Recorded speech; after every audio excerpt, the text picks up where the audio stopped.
The doctors said it was some kind of amnesia. No one could figure out who I was or where I came from. There were some days I wondered if I actually existed at all.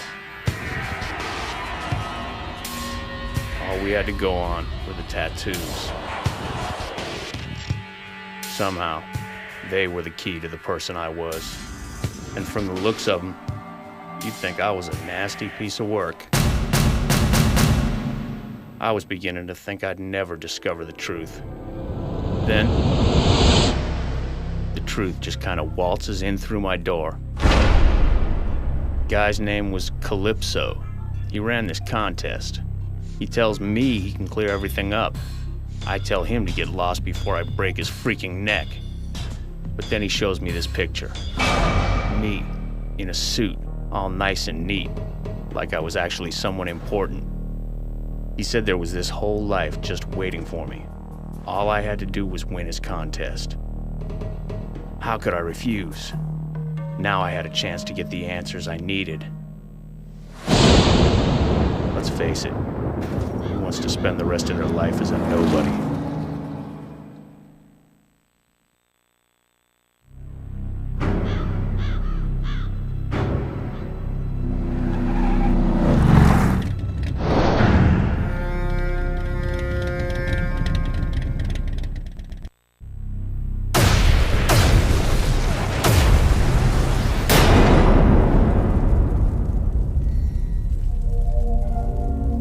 I must have been out for hours.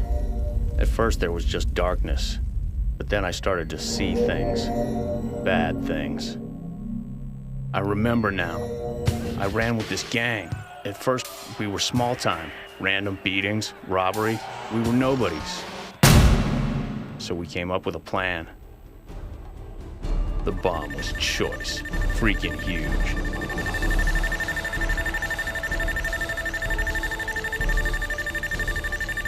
When that building came down, who knew what kind of viruses and diseases would spread across the world? It was glorious, instant extinction. Finally, for the first time, we were important. We were feared. And that's it. The memories end there. I don't think I like the man I'm turning out to be.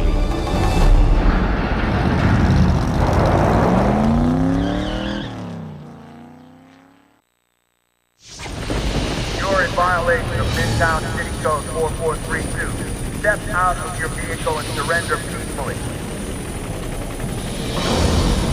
Time's up.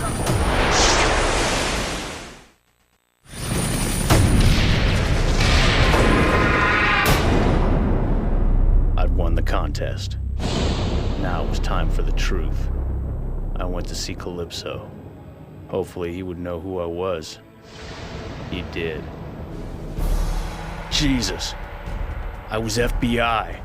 I'd been deep undercover for the last year trying to bust a doomsday cult in Midtown. Calypso said I was a hero. That night I rushed back into the building. I had to get that bomb as far away as I could, but there just wasn't time, so I took the quick way out.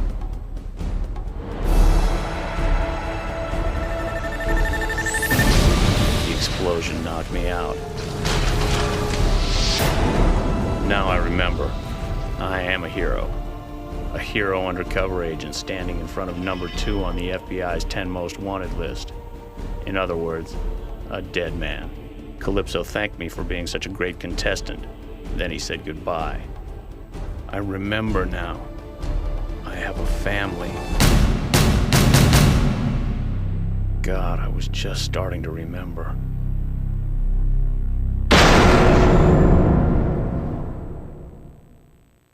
When the lights are low in this place, you get plenty of time for thinking.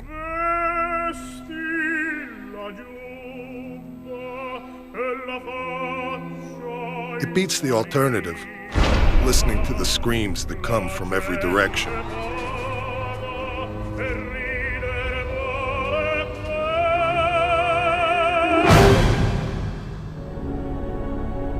Must have been years I was left alone in that darkness. But when you look like I do, it's probably for the best.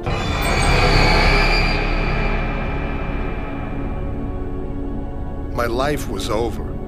But the man who did this to me, to my face, he was still out there. But one day, I had a visitor. Guy's name was Calypso. He ran this freak show contest he wanted me to be a part of. If I entered and won, he said I'd taste the payback I'd been dreaming about. I just wanted to find the son of a bitch who destroyed my life. How could I refuse?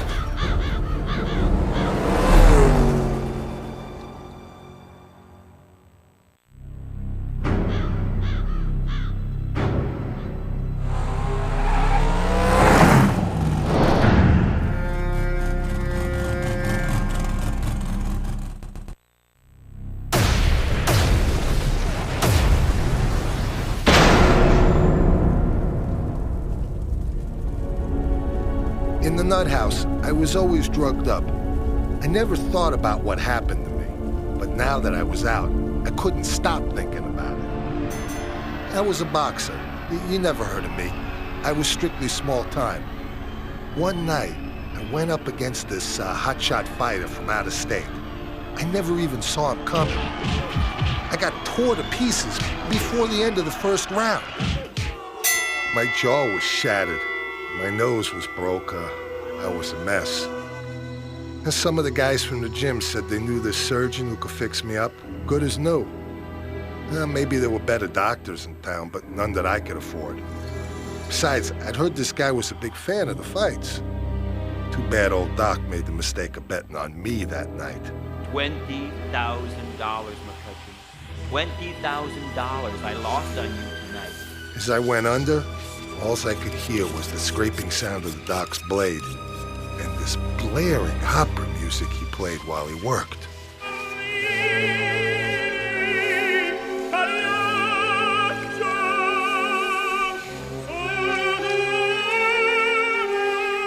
When I woke up, my face felt like it had gone 15 rounds with a semi-truck. The Doc did a good job. I'll give him that. From what I hear, I went a little crazy. They say I busted up the hospital trying to find the guy. In the process, I tore up six innocent people. But now that I'm out, there ain't no place for the Doc to hide.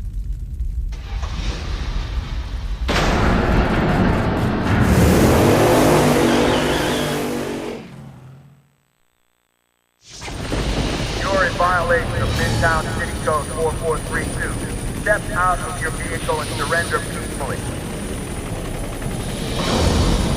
Time's up.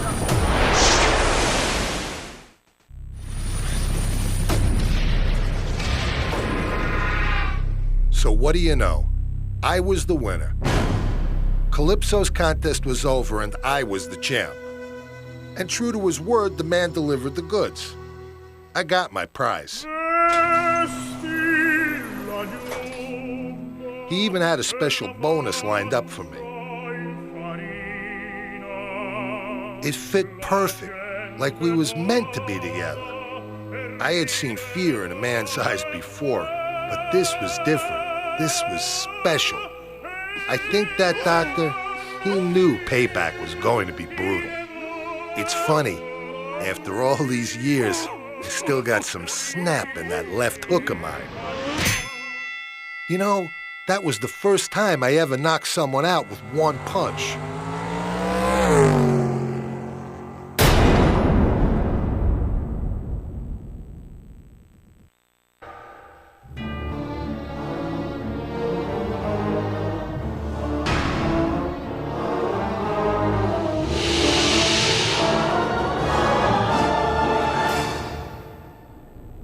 First time I knew I was different, I was a little girl. There was this boy I really liked. One day I finally got up the courage to tell him. He pushed me down in the mud. He called me ugly. I've been alone ever since, always waiting and hoping for that certain someone to come my way. I remember right after college, all my friends with their perfect boyfriends and their society weddings.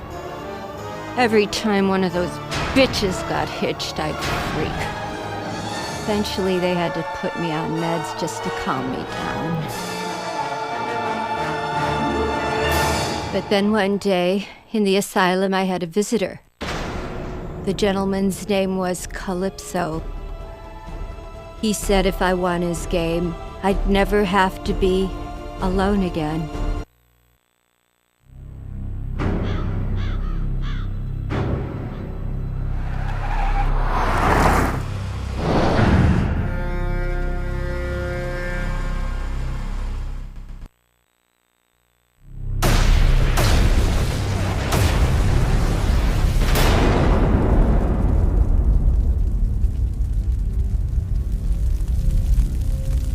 I was asleep for hours, dreaming about weddings.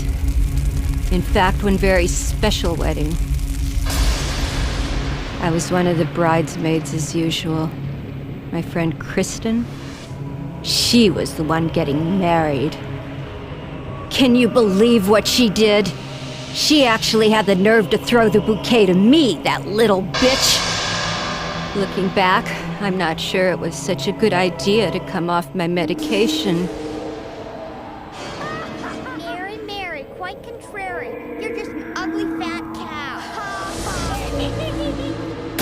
I think that day, my heart just snapped in two, and I think my mind did the same. So I grabbed the closest thing I could find, and then I wasn't really sure what I did. If I wasn't going to have a man, then no one was. I dragged Kristen's fat, ugly body into one of the dressing rooms and bolted the door. Standing there in Kristen's dress, I realized I was the most beautiful bride I had ever seen. When I win this contest, Calypso will find me a man who thinks so too.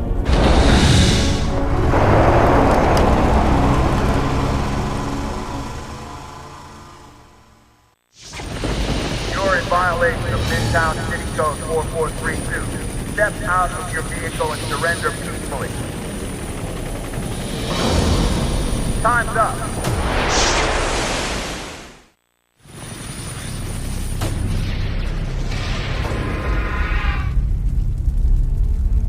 I'm sure there were quite a few sour faces in town when all the girls learned I'd won the contest. I demanded my prize from Calypso. I wanted to meet my true love. Calypso delivered. It was my darling, my sweetheart, and he was gorgeous. Calypso told me he had to make a few modifications, but what man doesn't need a little adjusting here and there? As he held me in his big, strong arms, he leaned in to whisper something in my ear. To this day, I still can't believe what he said. I will never love you. My God, I was so close. But this wasn't my true love at all. He wasn't anything like the man I thought he was. Certainly not good enough for a girl like me. My Prince Charming is out there. I know he is, and I'll find him. Even if I have to go through each and every man, one at a time.